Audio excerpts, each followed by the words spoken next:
Hey everybody, I've been shooting short little videos about playing bluegrass rhythm, but I thought I'd do a full in-depth lesson that's a little bit longer. I know some people like shorter videos, so sometimes it's easier to piece it all out. I have some shorter videos, but here's kind of all the information kind of boiled down on how to play some basic bluegrass rhythm stuff that makes you sound more stylistic.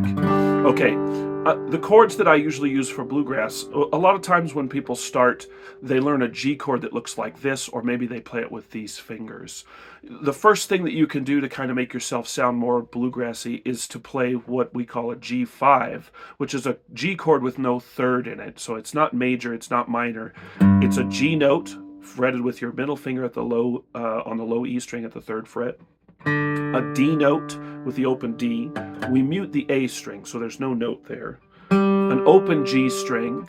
Your ring finger's at the 3rd fret of the B string, so that's another D and another G. So we have G, D, G, D, G. So there's no B, so it's not a major chord. It's just 1s and 5s, roots and 5ths. All right, that's the first thing. Learn this, and then this first finger kind of becomes a utility finger later on when you start incorporating bass lines or G runs. We're not going to do any of that in this video, but it's a good thing to practice, just keeping that index finger free. All right, the other chords that I use, a regular C chord. Sometimes I leave my pinky finger down. Sometimes I lift it up, it just depends. And I use a regular D chord most of the time. Well, I only really use a D7 when I absolutely have to, but usually I just play a regular D chord. All right, the core of basic bluegrass rhythm is to play bass strum, bass strum, bass strum.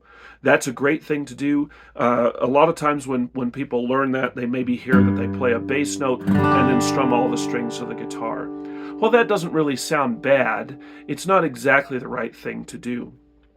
There's a lot of textures that you can get out of the guitar by moving your hands into different places. If you play a string way back here by the saddle, it has a lot of twang. If you play it up here by the neck, it has a lot of thick tone. So you kind of can play with the timbre of the strings by moving where you strum the strings. Usually I like to have a little bit of edge on the note, and I like to have a little bit of tone. So I kind of aim, anytime I'm playing lead or bass lines or bass notes, for the rosette, this little decoration that's around the sound hole, to the back of the sound hole. I think that's a good combination of kind of a twang edge on the front of the note and a lot of tone. Then when I do my strum, I play way back here by the saddle. In between the pick guard and the saddle is kind of my target, that kind of little V that happens there. So I'll play bass note here and strum way back here. All right? If you've watched my shorter video on this, you'll already have known that lesson. Now you can hear, there's a lot of elements. Let me just give you some comparisons. You know, if I play this regular G chord that you've played here, and do a regular bass strum or a bass strum that you maybe have learned, like a bass note here and then strum all the strings. It's not that it sounds bad. The notes are all correct, right? It just sounds kind of busy. It sounds a little cluttered. So first off, if I change to G5, you can hear how much that cleans this up just by changing the chord. All right, now if I add in the bass strum with the 2 different strum zones, the 2 different zones on the guitar, and play only the top 3 strings of the guitar, you can hear how much that gets cleaned up. Now I have a lot of control over how those 2 elements interact with one another. If I want to play a bouncier song like Blue Ridge Cabin Home, I can hit the downbeat a little bit harder and emphasize that. If I want to play a bluesier song like Walls of Time, I can hit the offbeat, the strum a little bit harder. It makes it more bluesy, and those elements really stand out from one another. All right, that's the basic bass strum, bass strum, bass strum, bass strum. Practice that until you can do it, and watch TV, read the newspaper, carry on a conversation, shoot a YouTube video, whatever. All right, that's the first step. Now, that's the core of everything. If you can do that, you can play bluegrass music, you can play bluegrass guitar. Anytime I don't know what's going on, anytime I think there are too many guitar players out there, I revert back to just playing bass strum, bass strum, bass strum like that. That's the core of everything. That's your whole responsibility almost as a guitar player, is to be able to do that. So you have to absolutely be able to do it. Now, there's a couple of things about bluegrass that are important. There's a lot of people who kind of fall into these strum patterns that's like, I'll hear it like,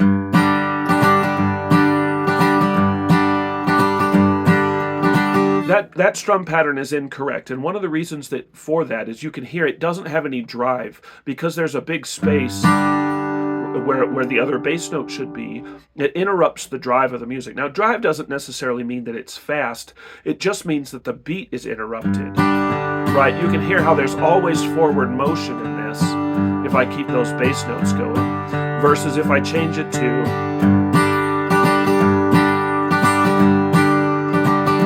there's no forward motion in that. It's like you're driving the car out of gear, right? It goes forward a little bit and then it jerks back. It goes forward a little bit and it jerks back. What that does, though, is it introduces the element of an upstroke, and there are upstrokes in bluegrass rhythm. So rather than going,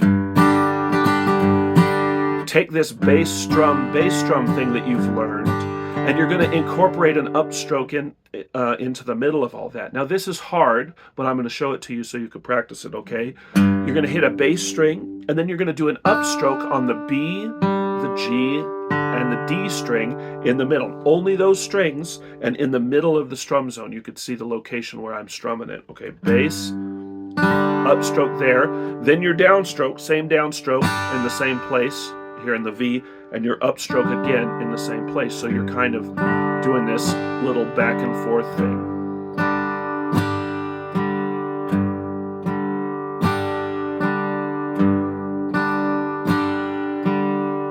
Does that make sense? So if you listen when I play bass strum, I can throw that upstroke in and I still keep the drive. In fact, I can really drive if I add this in, but this is tough, okay? So here we go.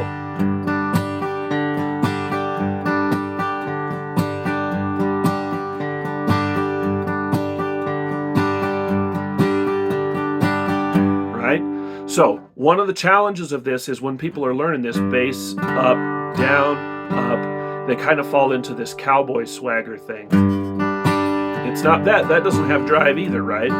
Because it's not a steady beat. It's kind of a syncopated or swung beat. That's not the feel of bluegrass. Instead, you want it to sound like a train, very mechanical. Everything kind of happens in the same beats every time. Now, you don't have to alternate the bass on that as you're learning it. You could just hit the low string every time. That's fine.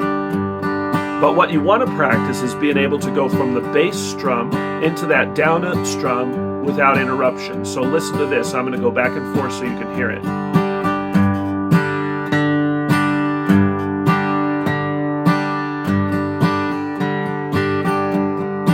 Still hear the bass strum happening. I'm just adding the upstroke in. Right? Practice it really slow. Bass up, down, up, bass up, down, up, bass up. I use that to outline phrases a lot of times. If I'm playing a song, I'll play like when the singer is singing, I'll play just bass strum like this.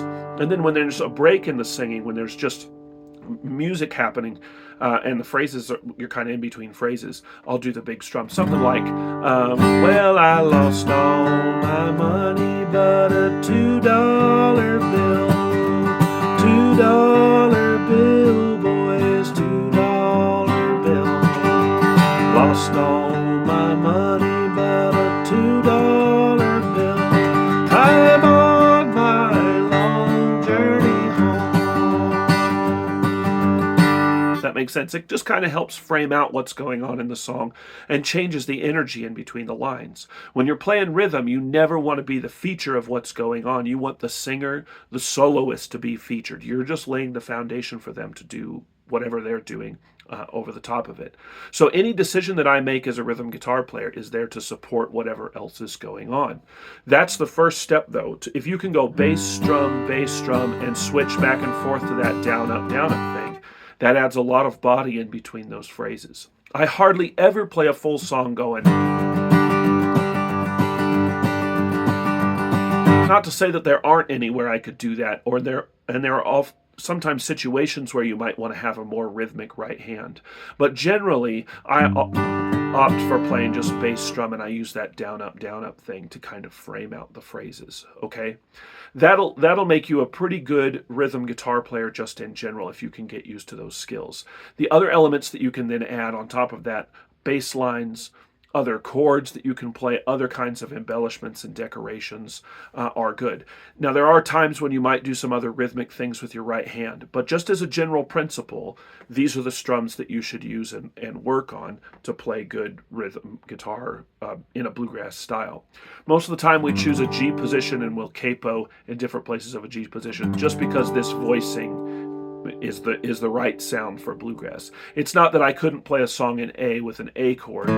It's just it doesn't have the same timbre. It doesn't have the same inversion, right? It doesn't have the same sound as if I use a capo.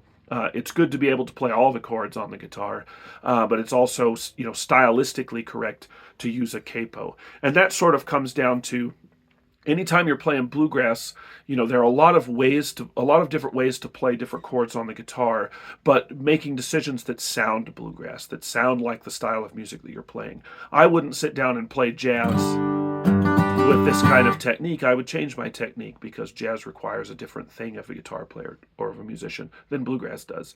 So that's kind of the thing. The more you learn, the more different styles that you can incorporate. And sometimes there's things you can bring in from other styles into bluegrass and all that. But these are kind of the core and the foundations of everything. Excuse me.